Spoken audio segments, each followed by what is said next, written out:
LLC owns the rental house, the tenant gets drunk and falls off the porch and decides it's your fault and sues you, they have to sue the owner of the house, which is the LLC.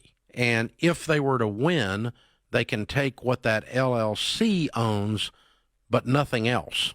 So your other assets, like your personal residence, are then protected. Putting your properties up to a certain point in an LLC, and then once the target on the LLC gets too big, you do another LLC. So I've got a bunch of them. Like I've got one building that's a $15 million office building.